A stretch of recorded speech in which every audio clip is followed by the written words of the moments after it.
Hey guys, so I just wanted to do a quick little side-by-side comparison here, speed test between the fastest phones on the market. We do have the iPhone 7, Google Pixel, the Galaxy S8, LG G6 and Huawei P10 phone. So all high-end here, and we're going to have a look to see which phone is fastest. All of them are all up to date. We did receive an update on the LG G6 as well, so we can see how they all do compare here. So we're going to start them up at the same time. 3, 2, 1.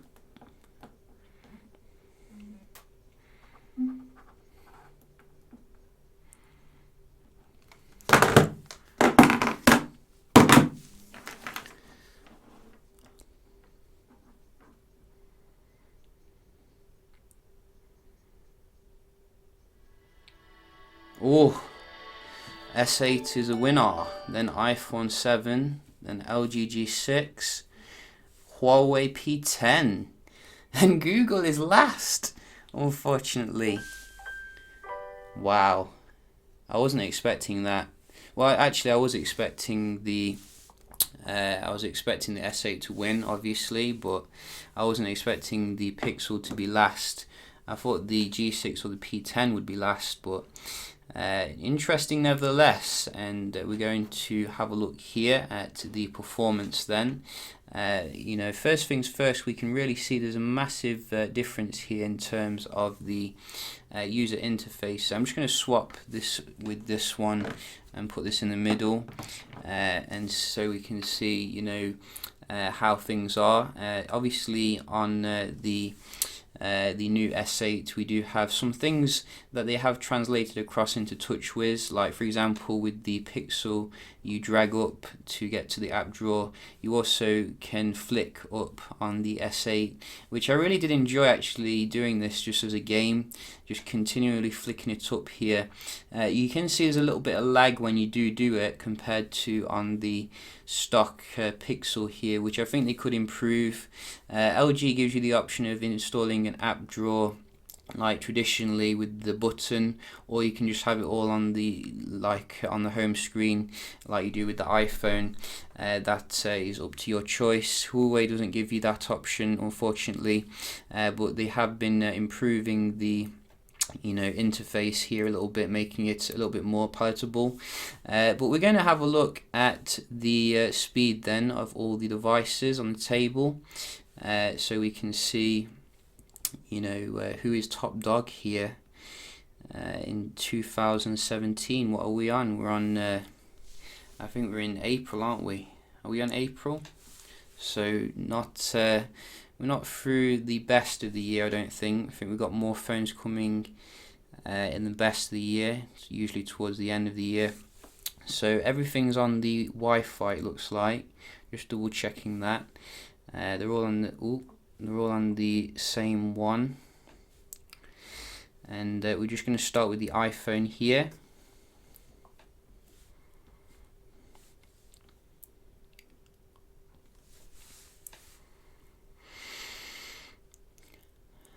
I think in Europe we do get the Intel Wi-Fi chip, so that probably isn't quite as good as the Qualcomm Wi-Fi chip that you might get abroad, so do bear that in mind. And you can see very average score tonight, very ho-hum. But the Pixel rarely lets me down when it comes to the Wi-Fi. Really looking forward to the Pixel here, what it can do. What can it do?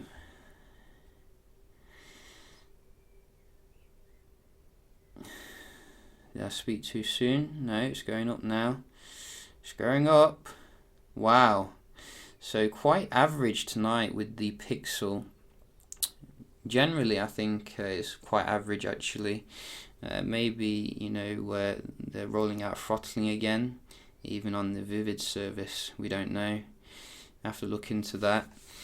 What can the S8 do? It's definitely on the Wi-Fi. Well, No questions asked there. I'm not being throttled, obviously. So a remarkable performance there from the S8, killing the Pixel and the iPhone, unfortunately. LG G6, it's your turn to step up here. What can you do? What can you do? Can you match Samsung, Sammy boy? Oh, it's going for it. It's going for it. No, it can't, unfortunately. Tough for LG. Maybe next year you will, get to Samsung's level. But there are actually some nice things with the G6. I'm going to do a dedicated video comparing with the S8, because I think there are some things on the G6 which are actually better, believe it or not. So Huawei P10, what can you give us? You can't give us anything, Huawei P10. I don't know how to fix this issue with the phone, and it's very weird. I tried factory resetting it, I tried everything. I just can't seem to do it, and it's just not acceptable for a high-end phone, really. But nevertheless, you can see the S8 is the winner here by a nice margin, with the G6 coming second.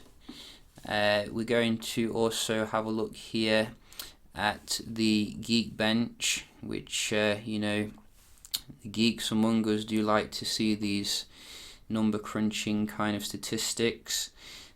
So let's just get it open on all of them, and you can see a nice overview here of what we're getting in terms of the spec. So you're getting your Apple A10, which comes with 2 gigs of RAM, 4 gigs of RAM, Android 7.1.2, Android 7.0. We're getting 4 gigs of RAM, 4 gigs of RAM, Android 7, Android 7. So let's just run this through. I'm not going to let you sit through it all, obviously, because it's quite boring. So I will speed through to the end and we'll see the result. So let's go. Guys, so we are basically coming to the end now, and you can see the iPhone has won when it comes to the how fast you do it. The Pixel did actually crash, so I had to restart it, very ironic. But you can see the G6 seems to be ahead here out of the other Android phones, and looks like it is going to finish first, which is nice. And very class leading scores still with the Apple device. I think this is probably the best you can get now when it comes to the single core. There was a leaked benchmark of the Apple A11, which comes with like 6,000 for the single core, which is mind blowing in terms of double the performance of this. I think it could be a Photoshop though, because there's no way they could do such a performance leap unless Apple is crazy. So you can see the G6 has won here when it comes to the Androids. It does get a very decent score in terms of the single core, multi-core. This is actually a Korean model, by the way, and obviously that might influence the score a little bit, but the P10 is coming with the Kirin 960 and comes with a fantastic multi-core compared to the Snapdragon equivalent here, nearly as good as Samsung, which seems to be ahead in pretty much everything in terms of the single core and the multi-core, which is nice.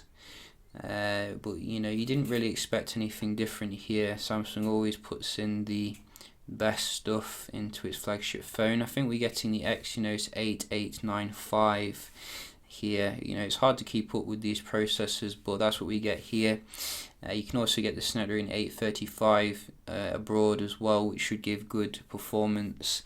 And the Pixel is coming now with the score a little bit better than the G6, but worse in every other phone when it comes to the single core, which is a little bit probably due to the underclocked processor. I think they focused on having a battery life on the Pixel Hopefully the Pixel 2 will come with a Snapdragon 835 though, to address the performance balance here. So very interesting stuff, in terms of the phones here. I think you can see the S8 is still probably giving you the best bang for buck in terms of the processor, etc., in terms of Android, but the iPhone is in a league of its own when it comes to giving you the software and hardware to back it up still. But in terms of the other features, I think for example the screen here is looking very outdated compared to what you're getting on Android. I think the LG screen is a little bit dim compared to the Pixel and the S8, and I think Huawei could also step up its game when it comes to the screen technology as well, which is decent but not the best overall. And also obviously we can see how good these form factors are on the LG G6 and the S8 in terms of this new kind of ratio. It makes these kind of ratios look a little bit outdated in comparison because you can fit so much more screen in there. So yeah, just a quick little speed comparison here between some of the top end phones. If you want to see something in particular, do let me know, and we'll certainly check it out. Hope you enjoyed the video, found it helpful, and I'll see you in the next one. Cheers.